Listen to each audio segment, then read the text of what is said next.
Welcome to our next video in the Mabon Autumn Equinox series. I'm Lesley, the Metaphysical Cronen from Innerji, and we have... And I'm Mish from Twisted by Mish. And today we're going to talk about sigils. For people who've never used sigils, we're going to just give you a bit of an overview of what they're about. For people who do use sigils, well, hopefully it might reignite your passion for doing them. So sigils, what are they? Well, I had to go and do a little bit of research in terms of their history because I use them, but I've never actually looked into their history. So I found this really great website that explains it really simply. And to quote them, it says, a sigil is a symbol with a mystical or magical meaning. It's derived from the Latin word sigillum, and that means seal. So when we create a sigil, we're kind of creating a seal of our goal or our intention, sort of making it manifest. And it's interesting that that Latin word also gives us modern words such as signature, sign, and signal. And that's kind of what a sigil is as well. We're creating a personal signature about something. We're making a sign of it, and we're kind of signaling to the universe, this is what we're doing. What do sigils mean for you, Mish? Yeah, so I use sigils for many different purposes.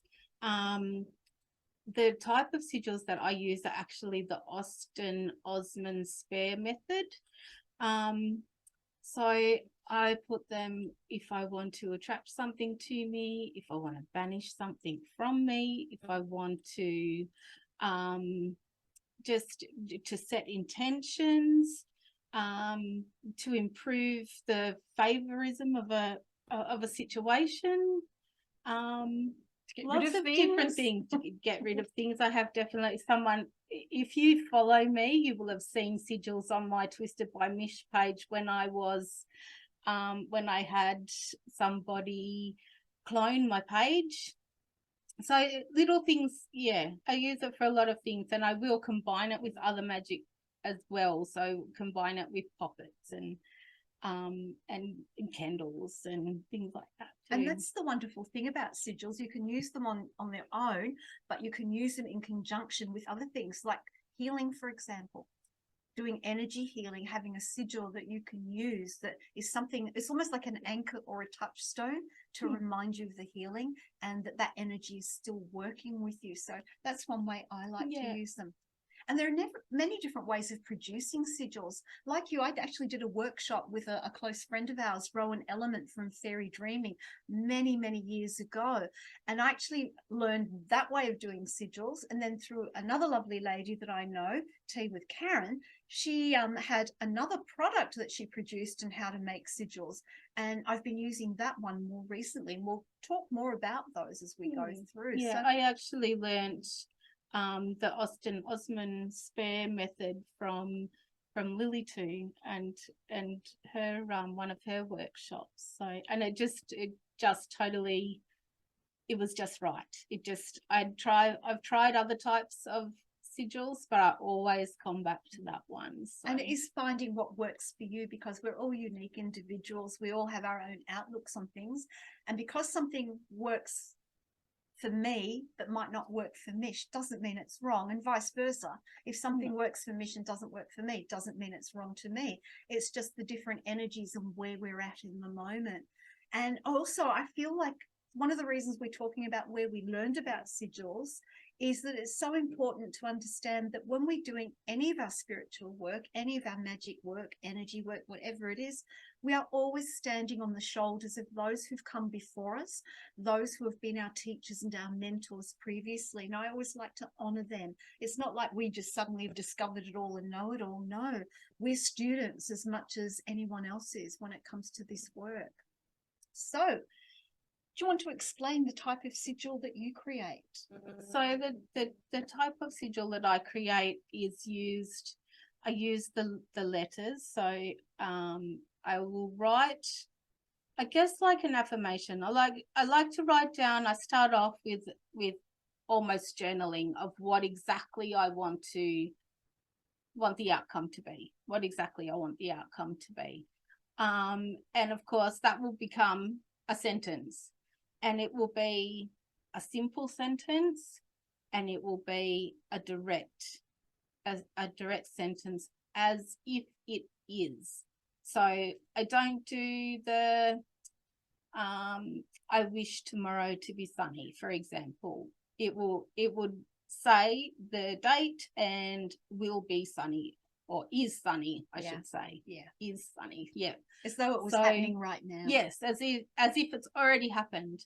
So everything I write with intentions and things like that, it's all as if it already exists. So yeah, and then it's a breakdown of each letter in that sentence. Remove the vowels, and then just use that shape of the letters to create the sigil. It's usually quite meditative. Yes, process. I know, isn't it a hard word My to tongue say? doesn't want to move on that. It's like me with phenomenon. Yeah.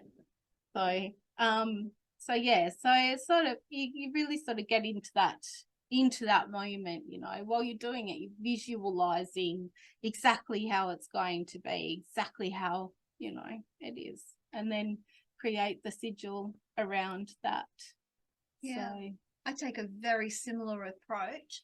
I like to meditate beforehand and really get to the heart of what it is, because sometimes we can do, you know, we can go, oh look, I've got this bill to pay, so I really need extra $50 in my bank account, so to speak. But it's going beyond that. It's going deeper than that. It's not just you want $50 to pay the bill. It's you're wanting to be in a space where you are not having to stress about what's going on around that issue. So I always like to dive, like you, really deep into, well, why am I asking the question? Why do I want what I want?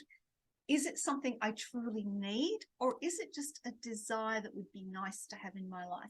Because anything that we want to create with a sigil, or whether we're wanting to manifest something, it comes from that need and from the emotional energy desire, not just saying the words. So getting that connection between heart and head and desire is really important.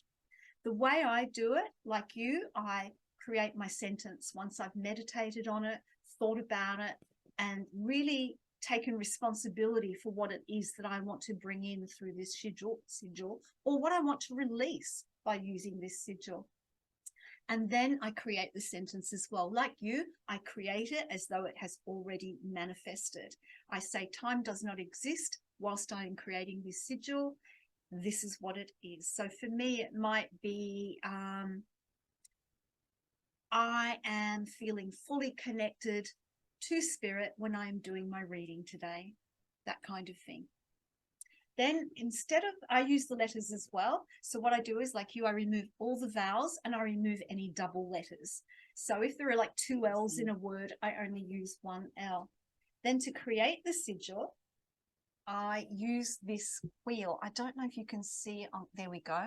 I use this wheel, and from there, instead of creating the shape of the letters, I use where the letters are placed on the wheel to create the sigil shape. So it's just a little bit of a different way of doing it. They both work. You may even have other ways of creating sigils. And quietly between you and me, I've just finished training as a numerologist, and I'm really keen to create sigils using numerology based on the numerological correlations to letters in the alphabet. So I'll let you know how that goes. Oh, that sounds very interesting. Yeah, just interesting to experiment with that, with numerology and letters as well. But what we're going to be doing in one of our next videos is we're each going to create a sigil and show you how to do it. So what are you going to set an intention for yours, or are you going to wait and see what inspiration comes? I think I will wait and see. Wait and see what comes.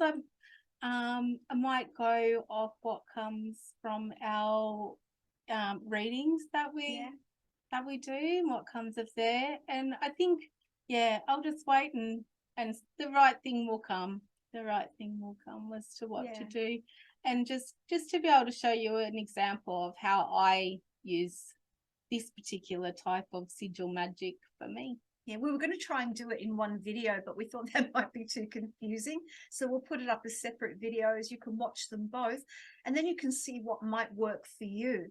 Or there might be another way that you will explore that you would like to try. That's the wonderful thing. The approach we take is not about there's a right or wrong way to do anything. It's what feels right for you. And as long as it comes from your heart, your head, your spirit, you're good, you know. So look out for those videos and more, because I'll be doing an essential oils blend for Mabon. And you're going to be doing a... Yes, we're going to twist an autumn leaf. So we're going to make a little leaf, and I'm actually decided that after and including this one, each of the wire crafts will be an element that you will be able to hang from. So you can make a hanger to hang in your sacred space and be able to interchange whatever it is that you've created, so that you just a different way of decorating your altar with things that you make. I love that idea. And adding other things as well, you know. So like our foraging, we're going to forage for something to add to our altar. So it's just a little idea I have that I'll put together so you can add these sorts of things to it and hang it in your space. I love that idea, because not everyone can necessarily be open about having an altar or be open about displaying their altar items. So I love the idea of that. Like if someone who's sort of magically in the closet, so to speak, you know, that's something you could hang inside your wardrobe door and then open it up, and there's your altar ready for you. And I think too, a lot of some people, you know, shared houses and things, I often have people go, oh, you know, someone touched my altar or things like that. Well, this is just a wall hanging, so it's not likely to be disturbed or anything. So just something a bit different. So we look forward to sharing with you again as we lead up to Mabon, which of course, just a reminder, is the 21st of March. So until next time, many autumn blessings. I hope your harvest is bountiful. And Mish? Yeah, bountiful blessings, everybody. And I'm excited for what's to come. Yeah. I also wanted to see, I don't know if anyone noticed, new little logo. Watch this space. Twisted by Mish is morphing into the next, and a little bit of rebranding is going on in my world. So rebranding and rebirthing. Oh, I love it. Can't wait to see what happens. Until next time, take care. Thank you. Bye, everybody.